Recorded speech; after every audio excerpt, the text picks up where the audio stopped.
My sister kept claiming my husband was secretly in love with her. She lost it when I proved she was wrong. My sister, Chloe, started saying these unbelievably twisted things about my husband, Ryan. Not just behind our backs, but right there at family dinner, loudly proclaiming he was obviously in love with her, and it quickly spiraled into a nightmare that almost destroyed everything. It wasn't subtle, either. She'd point to the most mundane things, Ryan helping her move a couch that one time, or fixing her laptop when it crashed, or even jumping her car battery in a parking lot. You know, just normal, decent human behavior, the kind any family member would offer. But Chloe, she'd twisted into some grand romantic gesture. "Did you see how fast Ryan came when I called about my car?" she'd purr at dinner, her eyes glinting. "He dropped everything." My mom would look acutely uncomfortable, picking at her food. My dad would clear his throat, a deep, rumbling sound that meant disapproval. And me? I'd sit there, knuckles white, fighting the urge to launch my fork across the table. "He's my husband, Chloe," I'd say, my voice dangerously calm. "He's being nice." "Nice? Please."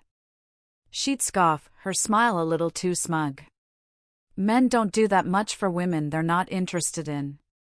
"He does that much for me because I'm his wife," I shot back, feeling the anger coil in my stomach. But she'd just wave a dismissive hand. "But he does it for me, too." "What does that tell you?" It told me she was delusional. Utterly, completely delusional. She'd just laugh, a high, irritating sound. "Oh, you're so naive." Ryan would text me, asking if I needed anything from the grocery store, and Chloe would literally lean across the table to peek at my phone. "See? He's thinking about coming here. He wants an excuse to see me." "That's my grocery list, Chloe," I'd sigh, rubbing my temples. "He's asking if I need milk." It just kept escalating. When Ryan, being the good guy he is, helped her install a ceiling fan because her landlord wouldn't, she posted about it. "So blessed to have someone who drops everything for me," she wrote, tagged with some flowery, ambiguous hashtag. When people asked who, she'd play coy, "Just someone special." My friends started to notice. "Your sister posts about Ryan a lot," one of them said, a flicker of concern in her eyes. "Is everything okay?" Everything was not okay. I tried talking to Ryan about it, but he was completely oblivious. "She's just joking around," he'd insisted, eyes wide with genuine confusion. "She's not joking, Ryan. She told my cousin you have feelings for her." He looked genuinely shocked then. "What? Why would she say that?" "Because you keep helping her with stuff," I retorted, throwing my hands up in exasperation. He looked crestfallen. "She's your sister. I'd be a jerk if I didn't help." That's when the idea, a truly terrible and brilliant idea, sparked in my mind. "What if you were a jerk?" I asked, my voice quieter now. "What if you just stopped helping completely?" He didn't like it. He really didn't. But a few days later, Chloe called his own brother, spinning some ridiculous tale about definite chemistry between her and Ryan. That was the final straw. He finally agreed. The next time Chloe called, needing help with her Wi-Fi, Ryan told her he was busy. I watched her face, a mix of disbelief and indignation. She called me immediately, of course. "Ryan won't come fix my internet. He always fixes my tech stuff." "Not anymore," I said, shrugging, trying to sound nonchalant. 2 days later, she called him about moving furniture. Again, he said no. Chloe actually showed up at our house, demanding answers. "What's wrong with Ryan?" she asked, her voice laced with accusation. "Nothing's wrong with him," I replied, my gaze unwavering. "But he won't help me with anything anymore. He's being so cold." Ah, there it was. Interesting, I mused, a slow smile spreading on my face. When a man stops dropping everything for you, you notice, huh? She got defensive, her eyes narrowing. I don't know what you're implying. I'm not implying anything. You said men only help women they're interested in. Ryan's not helping you. What does that tell you? She tried another angle at the next family dinner. Ryan's been so mean to me lately, she announced to everyone, her voice dripping with false hurt. Won't even help me move one tiny bookshelf. My uncle, bless his heart, laughed. Why would Ryan move your furniture? He's not your husband. But he always helps me. He's so good at that stuff. My aunt chimed in, trying to be diplomatic. Maybe he's busy with his own house, Chloe. Chloe looked frustrated. He's not too busy. He helped his coworker fix her fence last week. I saw my opening. Yeah, I said, jumping in smoothly. Tim asked him to help his wife with that. Tim couldn't do it because of his back surgery. So he helps other women, just not me? Chloe whined. He helps people when their actual partners can't, I clarified, my voice firm. You're single, Chloe. You don't have a partner whose husband needs to step in. Her face turned beet red. This is about what I said before, isn't it? It's about what you've been saying for months, I shot back, my patience completely gone. That my husband is in love with you. Yeah, that. The entire table fell silent. It was so quiet you could hear the air conditioning hum. My mom finally, tentatively, spoke. Chloe, you've been saying that? It was just a joke. Chloe stammered, looking around for support, finding none. Really? I pressed, my voice rising. Because you told my hairdresser he was going to leave me for you eventually. You told our cousin that he texts you constantly. He's never texted you first in his life, Chloe. She shrunk in her seat, her eyes darting around the table. My dad shook his head, his disapproval clear. That's inappropriate, Chloe. She made one last, desperate attempt. Fine, I was wrong. Can Ryan please just go back to normal? Normal meaning what? I asked, my gaze piercing. Helping you with everything while you tell people he wants you? She didn't answer.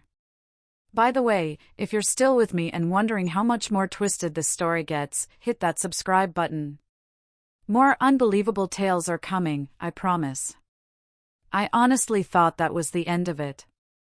A painful, awkward family dinner, a public dressing down, and maybe, just maybe, Chloe would finally get the message. I was so wrong. So unbelievably, naively wrong. That night, I opened Facebook, and there it was, right at the top of my feed. 3 long, rambling paragraphs from Chloe. She announced she was taking a break from family events because certain people were making her feel unwelcome and unsafe. She didn't name me directly, but it was painfully obvious. The post talked about being punished for having feelings, about how some people can't handle it when others are more desirable than them. She painted herself as the victim of some horrible mistreatment, not someone who'd spent months spreading toxic lies about my marriage. I read it twice, my stomach churning, just to make sure I wasn't imagining it. Nope. She really posted this. Or everyone to see. My phone started going absolutely crazy within 20 minutes. The post already had 15 comments from Chloe's friends, people who didn't know our family situation, all offering support and telling her to cut off toxic people and protect her peace. My phone buzzed with texts from my mom, my dad, my brother Grayson, my aunt, my uncle. Everyone asking if I'd seen it. Everyone asking what we should do. My dad's text just said, "Call me now." My mom sent 3 messages in a row about how embarrassing this was. Grayson texted, "Has Chloe lost her mind?" I stared at the screen as more notifications piled up. This wasn't just a family issue anymore. Chloe had taken our private mess and made it a public spectacle. I immediately took screenshots, the entire post, every single comment, before she could delete anything. I sent them to Ryan first, then to my parents, then to Grayson. I needed everyone to see exactly what she'd written before she could change her story. Ryan called me literally 30 seconds after I sent it. He was furious, his voice tight with barely suppressed rage. He wanted to comment right away, to tell everyone the truth. But I stopped him. No. We need to think about this carefully. If we just react, Chloe will twist it into more proof that we're attacking her. He hated waiting, but he agreed. This wasn't just about me anymore. Chloe was dragging his name through the mud, too. Isabella, one of my closest friends, texted me 5 minutes later. She'd seen the post. This seems extreme even for Chloe, she wrote. I called her because this was too much to explain in texts. I poured out everything, the months of Chloe's bizarre comments, the family dinner confrontation, how she'd told people Ryan was going to leave me. Isabella kept repeating, "Oh my God, I can't believe this." She felt terrible that this had been happening, that she hadn't known. She asked why I hadn't told her sooner. I didn't have a good answer. I guess I'd kept hoping it would just stop on its own. That was stupid. It clearly wasn't going to stop. My mom called, crying, before I even finished talking to Isabella. I had to tell Isabella I'd call her back. Mom was heartbroken by the Facebook post, mortified that it made our family look so broken. She wanted to call Chloe immediately and make her take it down. I told her that was a bad idea. If she called Chloe now, Chloe would just feel more like a victim. She'd say we were all ganging up on her, trying to silence her. That would make everything worse. Mom didn't want to just let the post sit there for everyone to see. I got that. It was horrible. But reacting emotionally was exactly what Chloe wanted. She posted it to get a reaction. We needed to be smarter. My mom finally agreed to wait, but I could tell it was killing her. I spent an hour crafting my own Facebook post. I wanted to lay out the facts without attacking Chloe directly. I explained that my sister had been telling people my husband was in love with her for months, that she based this on normal, helpful things like fixing her laptop and jumping her car. I stressed that we had tried to address it privately as a family before it got to this point. I kept it calm, clear, and factual. No name-calling, no accusations of craziness. Just the simple, unvarnished truth. Ryan read it before I posted and said it was good. It makes you look reasonable and her look ridiculous, without you having to say it directly, he commented. I hit post and waited, my heart pounding in my chest. The comments started immediately. Friends from high school. Co-workers. Family friends who knew both Chloe and me. Most were supportive, saying they couldn't believe Chloe had been doing this. A few admitted they'd noticed her weird posts about Ryan but hadn't wanted to say anything. Then, Nyla commented. She said she remembered Chloe telling her that Ryan was going to leave me eventually. She wrote that she'd thought it was strange at the time but didn't want to get involved in family stuff. Now, she wished she'd said something to me. Seeing other people confirm Chloe's behavior made me feel less crazy. I wasn't imagining this. Other people saw it too. Chloe responded to my post 40 minutes later. Her comment claimed I was gaslighting her and rewriting history. She wrote that everyone saw how Ryan used to drop everything for her until I forced him to stop. She claimed my jealousy and insecurity were destroying the family, not her honesty about Ryan's feelings. The comment was long, detailed, and utterly insane. She made it sound like Ryan stopping his help was proof there was something between them, and that I was just threatened by it. She added that I couldn't handle the fact that Ryan cared about her and that I was punishing both of them for having a connection. It was completely twisted. She took Ryan being kind to his sister-in-law and turned it into this whole romantic saga that existed only in her head.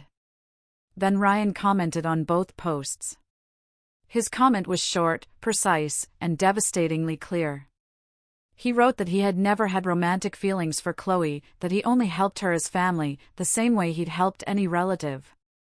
He said her claims about his feelings had made him deeply uncomfortable for months, and that he stopped helping her because the situation became inappropriate when she kept telling people he was in love with her, not because I made him stop. He tagged both me and Chloe, making sure everyone saw it. His comment got more likes than either of our posts. People started commenting under his, saying they believed him, that Chloe needed to stop. A few even said they felt bad for him being put in this position. The whole thing exploded after Ryan commented. Extended family members started weighing in. Old friends from college joined the conversation. My uncle and aunt commented, supporting us. Some of Ryan's friends from work found the posts and added their perspective.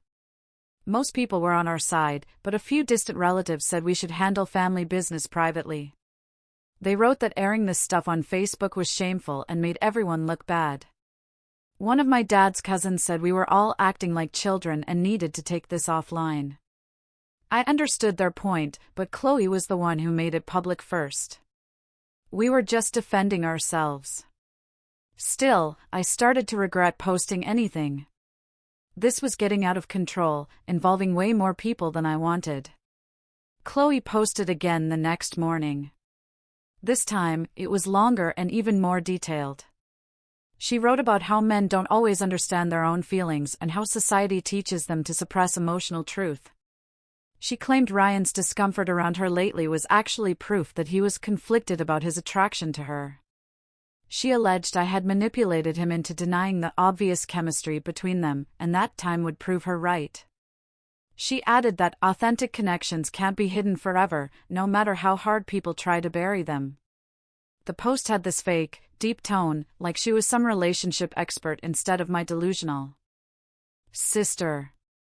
I read it 3 times, trying to figure out if she actually believed this stuff or if she was just desperately trying to save face after everyone called her out. Ryan saw it and just shook his head. He didn't even want to respond anymore because what was the point? You can't reason with someone who twists everything to fit their fantasy. I screenshot it and sent it to my parents. My mom called immediately, her voice laced with desperation. What do we do? Before I could answer, my dad commented on Chloe's post. I watched it appear in real time. He wrote that her behavior was unacceptable and that she needed professional help to deal with whatever was causing these delusions. He said she owed Ryan and me a genuine apology and that the family couldn't keep pretending this was normal. It was the first time he'd been this direct with her publicly. Other family members started liking his comment within minutes.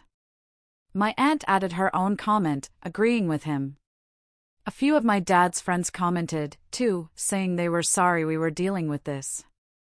Chloe didn't respond to any of them. She just kept posting other stuff like nothing had happened, pictures of her coffee, a meme about fake people, a quote about staying strong when everyone turns against you. It was bizarre watching her act like my dad hadn't just publicly called out her behavior. Isabella texted me that afternoon. She said we needed to meet in person, without Chloe, to figure out how to handle this as a family. She suggested my parents' house so everyone could talk openly. I agreed and texted my mom, asking if that was okay. She said yes immediately, saying she'd been thinking the same thing. We set it up for the next evening. My mom called my aunt and uncle. I texted Grayson. Everyone said they'd be there.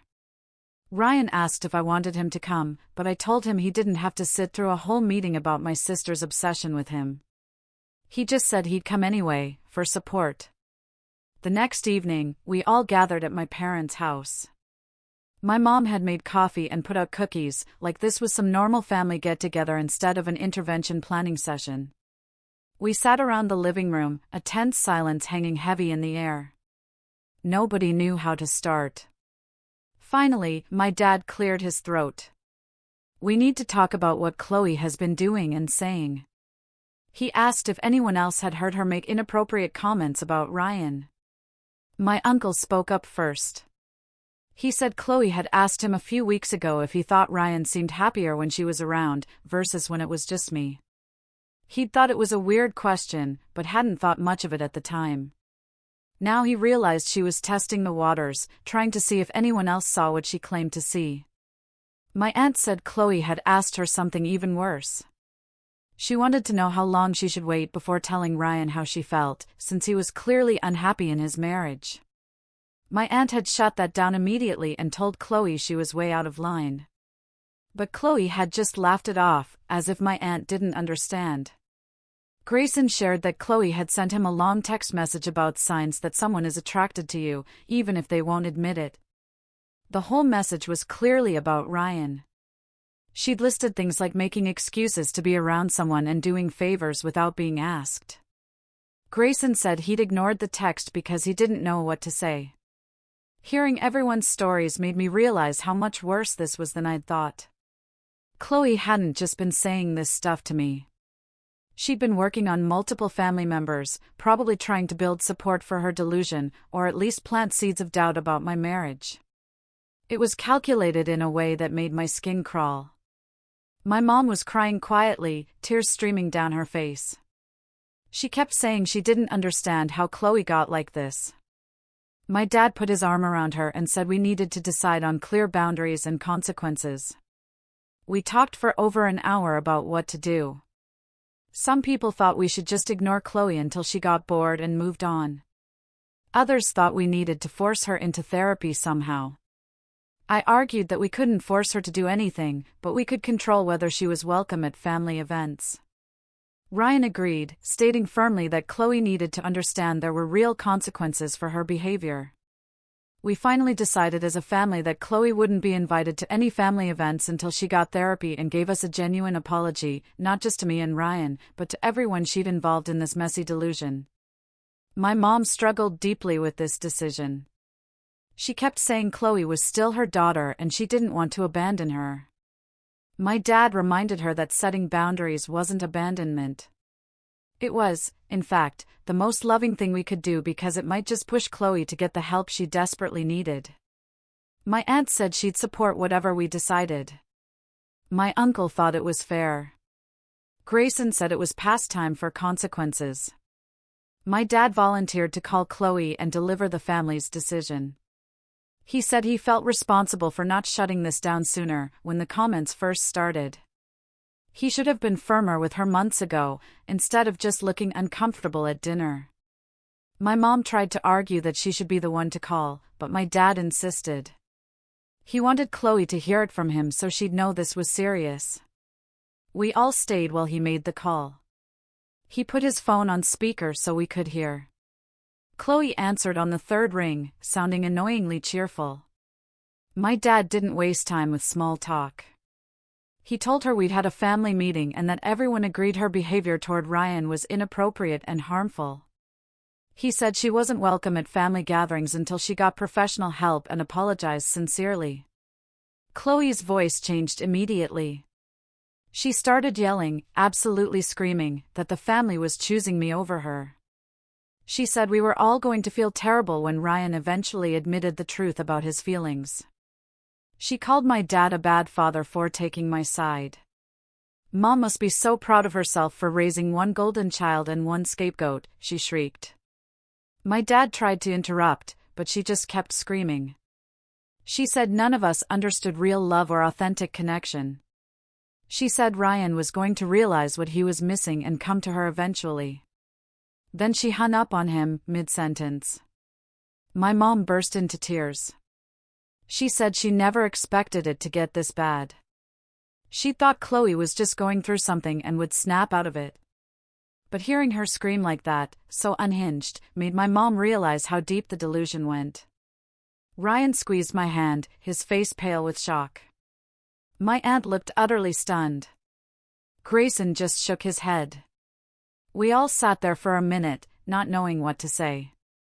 The next morning, I woke up to 17 text notifications. Chloe had posted again.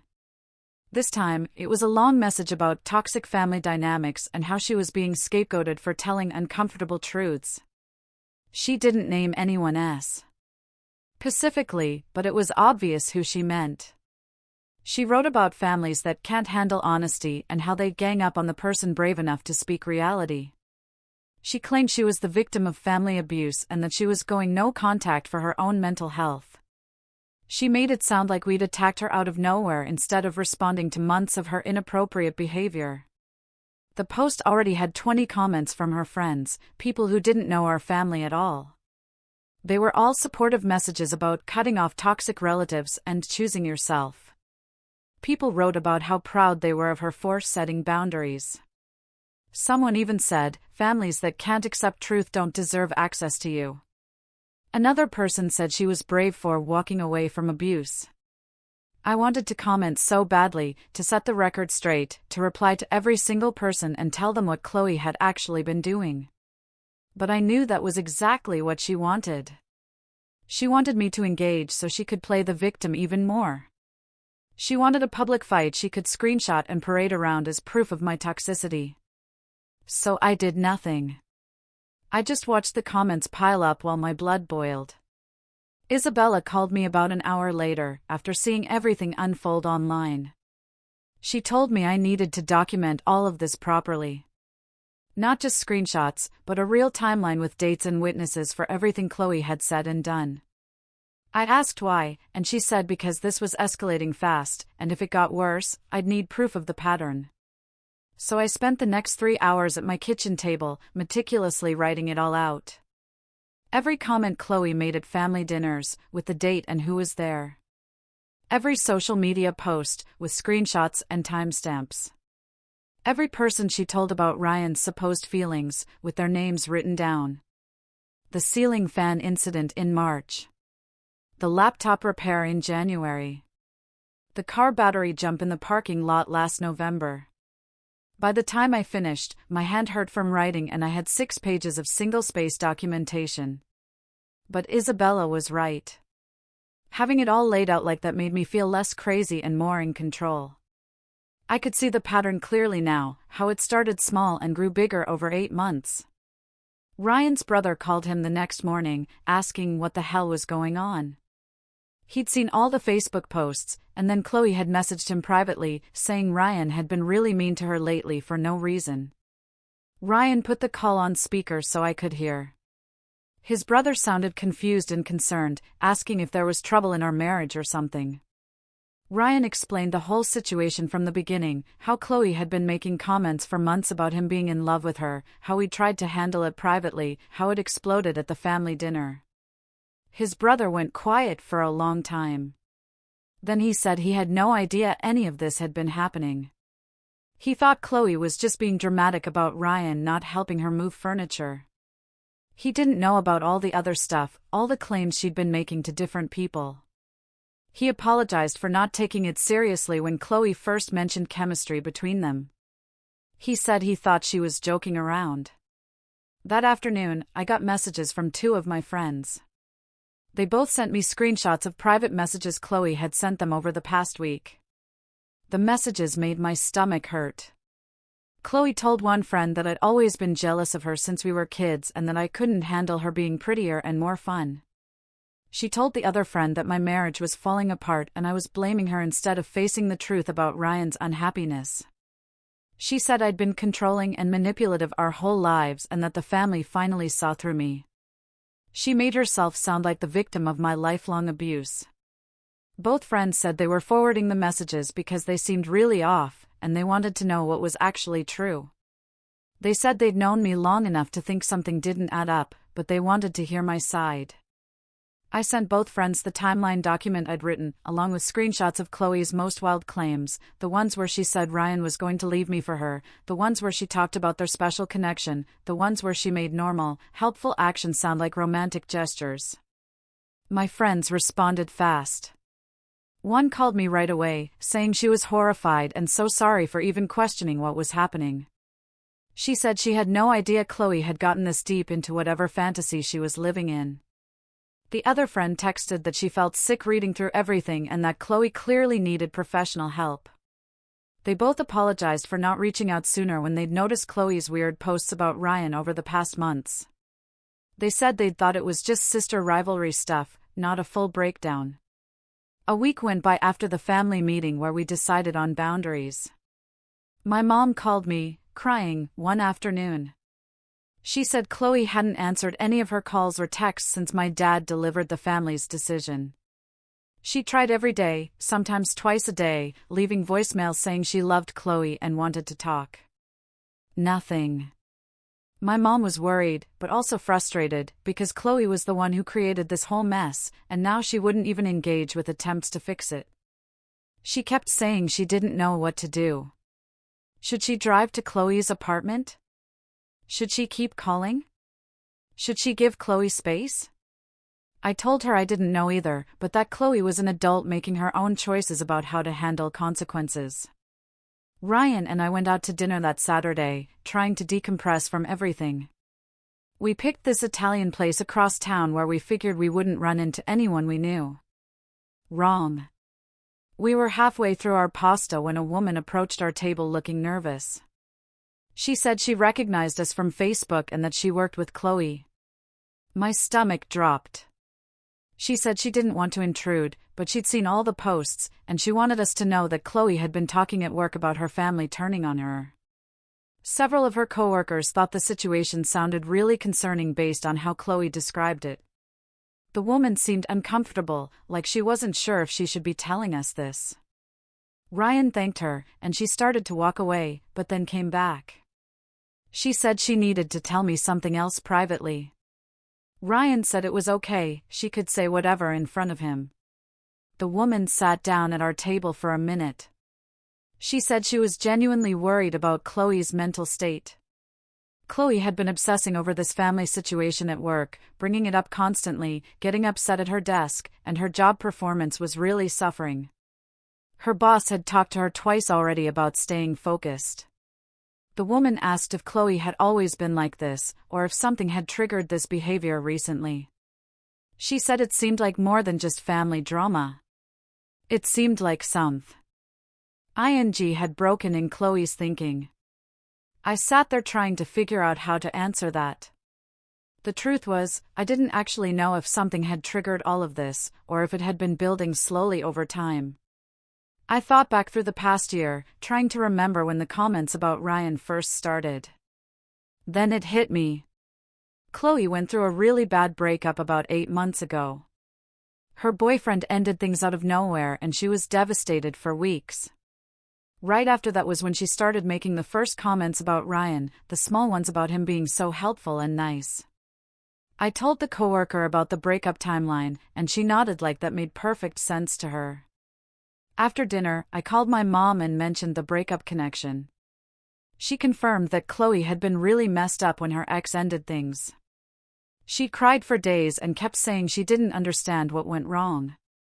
My mom said maybe Chloe had latched onto Ryan as some kind of safe fantasy because he was kind to her when she was hurting, and he wasn't going anywhere. Maybe she needed to believe someone wanted her after feeling rejected. It was the first time any of us had considered that Chloe's obsession might be connected to her own pain instead of just being about Ryan. My dad called the next day with an idea that made my mom deeply uncomfortable. He thought we should try to get Chloe's ex-boyfriend's contact information and see if he'd noticed any concerning behavior before they broke up. My mom didn't want to involve him because it felt like crossing a line. And also, what if he said something that made Chloe look even worse? But my dad and I talked it through and agreed it might give us important context about whether Chloe's mental state had been declining before the Ryan situation, or if this was something new. We needed to understand what we were actually dealing with here. Grayson said he could reach out to the ex since they used to be friends before the breakup. He texted him that same night and got a response within an hour. The ex said he'd be willing to talk and that he'd actually been worried about Chloe based on some things mutual friends had mentioned about her recent behavior. They set up a phone call for the next day, and Grayson put it on speaker so my parents and I could hear. The ex sounded uncomfortable at first, but then he started talking about the end of their relationship. He said Chloe became super paranoid and jealous in the last few months they were together. She accused him of being interested in every woman he talked to or even looked at. His coworker asked him a question at the office, and Chloe saw it happen when she stopped by to bring him lunch. She spent the next 2 days convinced he was having an affair with that coworker. He tried to reassure her, but it just got worse. She started following him places to see if he was meeting other women. She went through his phone constantly, looking for evidence that didn't exist. She'd wake him up in the middle of the night, demanding to know who he was dreaming about. He finally ended things because he couldn't live like that anymore, and she completely fell apart. The ex said he felt terrible about how it ended, but he couldn't stay in a relationship where he was constantly being accused of things he wasn't doing. Grayson asked if Chloe had ever fixated on a specific person the way she was doing with Ryan. The ex said not exactly, but she did become convinced his brother was flirting with her at a family barbecue. His brother was just being friendly and polite, but Chloe interpreted every smile and casual comment as romantic interest. When the ex told her she was reading too much into normal behavior, she got mad and said he was jealous that his brother liked her. After we hung up with the ex, my mom sat there looking completely shocked. She kept saying she had no idea Chloe had been like that in her relationship. My dad pointed out that this wasn't just about Ryan anymore. This was clearly a pattern of Chloe seeing romantic interest where none existed and getting paranoid about relationships in general. I felt this weird mix of vindication and concern because, on one hand, it proved I wasn't crazy for thinking Chloe's behavior was seriously wrong. But on the other hand, it meant my sister had real mental health problems that went way deeper than I'd realized. My mom finally admitted that Chloe needed professional help, and not just a family intervention. She said we needed to approach this as a mental health crisis instead of just bad behavior. My dad agreed and said we should reach out one more time to offer support specifically for getting therapy, but make it clear the boundaries still stood. My mom called Chloe that afternoon and left a long voicemail. She said we loved her and wanted to help her get the support she needed, but that the family boundary would stay in place until she was willing to work on these issues with a professional. She even offered to help find a therapist and pay for sessions if money was the problem. 2 hours later, Chloe sent a text to the family group chat. It said we were all going to regret abandoning her when she needed us most and that we'd see how wrong we were about everything. My mom started crying again. My dad looked utterly exhausted. I just felt numb at that point because nothing we did seemed to get through to her. 3 weeks went by with no contact from Chloe. Then Isabella called me one afternoon, sounding really thrown off. She'd just seen Chloe at the grocery store, and Chloe had pretended not to see her. Isabella said she walked right past her in the produce section, and Chloe looked directly at her and then looked away like they were strangers.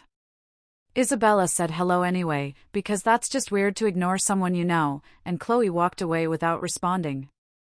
Isabella said it was completely unlike Chloe's normal friendly personality and it genuinely freaked her out. A few days after that, my aunt called with more news. Chloe had shown up at her house unannounced, asking if she could stay there for a while. When my aunt asked what was going on, Chloe admitted she couldn't afford her rent anymore. My aunt asked what happened to her job, and Chloe got defensive, but eventually said she'd been written up twice for poor performance and would probably get fired soon. My aunt told her she could stay one night, but only if she agreed to follow the family's requirement about getting therapy and apologizing to Ryan and me. Chloe said she'd think about it. The next morning, my aunt woke up and Chloe was already gone. She'd left without saying goodbye or leaving a note. Later that day, Chloe posted on Facebook about family members who offer conditional love instead of real support. My aunt was hurt, but also relieved, because she didn't want to deal with Chloe's drama in her own house. Then, I started hearing from mutual friends that Chloe had been telling people Ryan was texting her again.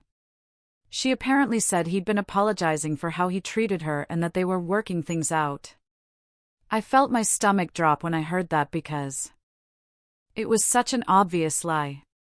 I asked Ryan about it, and he immediately pulled out his phone to show me. 0 texts to her from Chloe since the family dinner. 0 calls, 0 contact of any kind. He scrolled through everything to prove it, and I believed him. But I was furious that Chloe was out there actively lying about contact that wasn't happening. Ryan looked really serious and said we might need to send her a formal cease and desist letter if she kept making false claims about him. I hated that it had come to this, but I agreed that we needed to protect ourselves if she was spreading lies that could damage his reputation. We started looking up lawyers who handled this kind of thing. Before we could actually draft anything, my mom called, sounding panicked. Chloe had just contacted her, asking for money because she got fired from her job. My mom asked her what her plan was, and Chloe said she needed money for rent and groceries until she found something new. My mom told her she'd be happy to help with therapy costs, but not living expenses until Chloe addressed the family situation and got professional help. Chloe hung up on her without another word.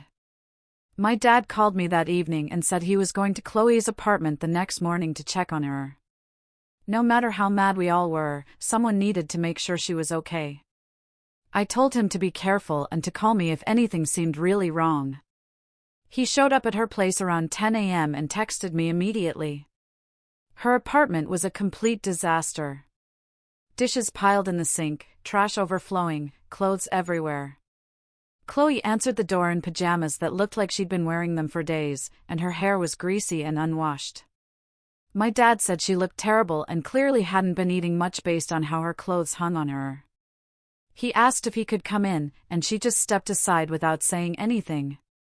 Once inside, he found empty takeout containers covering the coffee table, and the curtains were all closed, making the whole place dark and depressing.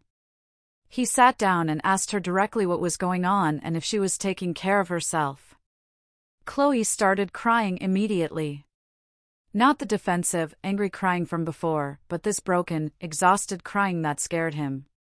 She admitted she knew Ryan didn't love her and probably never had. She said she couldn't stop herself from believing it because thinking someone cared about her felt better than facing the fact that she was completely alone after her breakup. She told my dad she'd ruined everything and didn't know how to take back all the things she'd said and done to our family. My dad held her while she cried and told her she needed immediate help and that we all still loved her, but she had to be willing to work on whatever was causing this. She kept saying she was so embarrassed and didn't know how things got so out of control. My dad called me from her apartment about 20 minutes later and asked if I'd be willing to talk to Chloe with him there to help keep things calm. I didn't want to at first, because I was still so angry about everything she'd put us through. But then I heard Chloe crying in the background, and it wasn't the defensive anger she'd been showing for weeks. It was genuine distress and fear, and it made me realize she really was falling apart. I agreed to come over and got there within 30 minutes. The conversation was awful and awkward in every possible way. Chloe apologized, but then immediately started making excuses about how Ryan's kindness had confused her and made her think he had feelings for her. I cut her off. Chloe, your confusion doesn't justify months of inappropriate comments about my husband or the lies you told everyone about him texting you and wanting to leave me. I said I needed to see real, actual change before I could even think about trusting her again. She nodded and kept crying and said she understood. My dad suggested therapy, and Chloe agreed right away. She asked if we could keep it between us for now because she was so embarrassed about how out of control everything had gotten. I told her no. The whole family needed to know she was getting help because they were all worried and waiting for her to take responsibility for what she'd done. She looked hurt, but agreed that made sense. My dad spent the next 2 days making phone calls and looking up therapists in our area who specialized in relationship issues and delusional thinking patterns. He found someone with good reviews who had an opening the following week. Chloe accepted the appointment, and my dad offered to drive her there himself, which she agreed to with obvious relief on her face. The night before her first therapy session, Chloe posted a public apology on Facebook. It admitted she'd created a false narrative about Ryan and that she was getting professional help to deal with some personal issues. It wasn't as detailed or specific as I would have liked, because she didn't really explain what the false narrative was, or apologize directly to Ryan and me by name. But it was a start, and several people commented supportive messages about her taking accountability and getting help. Ryan read the apology the next morning while drinking his coffee. He told me he appreciated that she posted something public, but he wasn't ready to have any contact with her yet. I completely understood and told him to take whatever time he needed to feel comfortable. I said my relationship with Chloe going forward would be separate from his boundaries with her, and he didn't need to do anything he wasn't ready for. He seemed relieved that I wasn't going to push him to forgive her or interact with her before he was ready. Over the next month, Chloe kept going to therapy and sent me occasional text updates about what she was working on with her therapist. She said her therapist had diagnosed her with some anxiety and attachment issues that had gotten much worse after her breakup 8 months ago. Apparently, she developed this pattern of latching on to unavailable people as a way to avoid actually dealing with her fear of being alone. It explained her behavior, but it definitely didn't excuse the months of inappropriate comments and lies about Ryan. I texted back short responses acknowledging her updates, but didn't engage in long conversations because I still needed space from her. My mom called me one afternoon, sounding happier than she had in weeks. She said Chloe had gotten a new job at a different company and seemed to be doing much better overall. Chloe was attending therapy twice a week and hadn't made any inappropriate comments about Ryan or anyone else's relationships during their phone calls. My mom said Chloe was asking about family dinner plans and wondering when she might be welcome again, but wasn't pushing or demanding anything. 2 months passed, and my mom called, asking if I'd be okay with Chloe coming to a small family dinner at their house. I told her yes, but only if Ryan could skip it without any pressure or guilt from anyone. My mom agreed immediately and said she understood why he might not want to be the I fully expected Ryan to take the out I'd given him, but when I told him about the dinner, he surprised me by saying he'd come with me. He said he wanted to support me and that he couldn't avoid Chloe forever if she was genuinely getting better. I asked him 3 times if he was sure, and he kept saying yes. So, we drove to my parents' house together that Saturday evening. The dinner started awkwardly, with everyone being super polite and careful about what they said. My dad asked Ryan about work, and Ryan gave short answers. My mom kept offering food to everyone even though our plates were full. Chloe sat across from me and kept her eyes mostly on her plate. About halfway through the meal, Chloe put down her fork and thanked everyone for not giving up on her. She apologized again for all the pain and embarrassment she'd caused, especially to Ryan and me. Her voice shook a little when she said it, and I could tell she meant it this time. Ryan nodded at her, but didn't say anything back. He answered when she asked him to pass the salt, but he didn't try to make conversation with her. Chloe didn't push for more interaction or try to get his attention like she used to. She just accepted his distance and talked to my parents instead.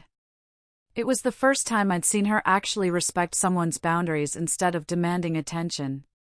After we finished eating and my mom brought out dessert, Chloe asked if she could talk to me alone for a few minutes. I looked at Ryan, and he nodded that it was okay. So, I followed Chloe out to the back porch. She told me her therapist had helped her figure out that she was projecting her desire for a stable relationship onto Ryan. She said Ryan represented everything her ex wasn't, and that her brain had twisted his kindness into romantic interest because she desperately wanted someone reliable in her life. I listened without interrupting, and when she finished, I told her I appreciated her understanding what happened, but that rebuilding trust would take a long, long time. I said I needed to see consistent, appropriate behavior before I could really trust her again. She nodded and kept crying and said she understood completely. She told me she wasn't expecting things to go back to normal quickly and that she knew she'd damaged our relationship badly. It was the most realistic thing I'd heard her say in months, and it made me think maybe therapy was actually helping. Over the next few weeks, Chloe kept her distance and focused on her own life instead of mine. My mom told me Chloe had gotten a roommate to help with rent and expenses. Then she mentioned Chloe was dating someone new, and it seemed much healthier than her previous relationship. Chloe posted about her new boyfriend on Facebook, but the posts were normal and didn't have any of that weird intensity her posts about Ryan used to have. She talked about actual dates they went on and things they did together, instead of making everything sound like some secret romance. 3 months after the Facebook incident, Ryan told me one morning that he was ready to be civil with Chloe at family events. But he said he'd never be comfortable helping her with things again, and that boundary was permanent. I told him that was completely fair, and that if Chloe needed help with anything in the future, I would handle it myself. He seemed relieved that I wasn't going to push him to go back to how things were before. I understood why he needed that boundary, and I was going to protect it no matter what. Isabella texted me, saying she'd run into Chloe at a coffee shop downtown, and they'd had a totally normal conversation. She said Chloe had asked about her job and talked about her own work without any weirdness. Isabella told me Chloe had said she was grateful people were giving her a second chance and that therapy had helped her understand herself better. It was good to hear that Chloe was having normal interactions with people again instead of making everything weird and intense. My parents seemed so much more relaxed at the next family gathering. My mom wasn't tense and worried the whole time. My dad actually laughed at jokes instead of looking uncomfortable. But there was still this awareness underneath everything, this quiet understanding that our family had been through something big, and things would never be exactly the same as before. My dad pulled me aside before we left and told me he was proud of how I'd handled everything. He said I'd been firm about boundaries, but also left room for Chloe to get help, and that took real strength. That night after we got home, Ryan told me he appreciated that I'd never doubted him through this whole mess. He said he knew it must have been hard to confront my own sister, but that I'd always had his back, even when it got really uncomfortable. I told him that was what marriage meant to me and that I'd always choose us over anyone else. We'd gotten closer through this experience because we'd had to communicate clearly and support each other through something incredibly weird and painful. He said dealing with Chloe's delusions had actually made him more confident in our relationship because he saw how we handled a crisis together. My mom called one evening to tell me Chloe had started volunteering at a crisis center downtown. Her therapist thought it would help her understand other people's struggles better and get outside her own head. Chloe worked the phones twice a week, taking calls from people in bad situations and connecting them with resources. My mom said Chloe talked about the work with real focus and seemed to care about helping the callers find solutions. It was different from how she used to talk about things in her own life, where everything centered on her feelings and what she wanted. 3 weeks into the volunteering, Chloe told my mom about a caller who reminded her of herself after her breakup and how she wished someone had pushed her to get help sooner instead of letting her spiral. My mom took that as a good sign that Chloe was actually learning something from therapy instead of just going through the motions. I asked my mom if Chloe had mentioned Ryan or me lately, and she said no, that Chloe mostly talked about her job and her boyfriend and the crisis center. That felt like progress, too, because for months, everything Chloe said somehow circled back to Ryan and their supposed connection. For months after the Facebook disaster, my parents hosted Thanksgiving dinner, and I didn't spend the whole day tense and waiting for Chloe to say something weird. She showed up with her boyfriend, and they sat together on the couch, talking to my aunt about normal stuff like traffic and work schedules. When Ryan came in from helping my dad with something in the garage, Chloe said hi and then went back to her conversation without watching him or making comments. I caught myself relaxing into the couch cushions, realizing I wasn't monitoring every word she said anymore. During dinner, Chloe asked Ryan to pass the rolls, and he did, and that was it. No loaded looks or comments about how he always helped her. My mom smiled at me from across the table, and I knew she was thinking the same thing I was, that maybe we were actually going to be okay as a family. After dinner, Chloe mentioned she got promoted at her new job to a team lead position. And everyone congratulated her. She seemed genuinely happy about it instead of using it as a way to get attention or make everything about her. Her boyfriend put his arm around her, and she leaned into him naturally, the way people do when they're actually comfortable together. It hit me that this was what Chloe's relationship was supposed to look like, not the twisted fantasy she'd built around my husband. On the drive home, Ryan told me he was proud of how our family handled everything without completely falling apart. He said a lot of families would have just stopped talking to each other or picked sides and stayed mad forever. I told him I was proud, too, that we'd set hard boundaries when we needed to, but also left room for Chloe to actually fix things. My parents had backed us up when it mattered, and Chloe had done the real, difficult work of getting help instead of just apologizing and going back to the same destructive patterns. Ryan reached over and squeezed my hand, and said, "Going through something this weird and painful together made me more sure about us than I'd ever been." I squeezed back, thinking about how Chloe was doing well now with her job and her boyfriend and her volunteering. And how, against all odds, I had my sister back. A healthier, realer version of her, and a profoundly stronger marriage. What would you have done if your own sister started tearing your marriage apart with such a bizarre, public delusion? I'm genuinely curious to hear your thoughts down in the comments.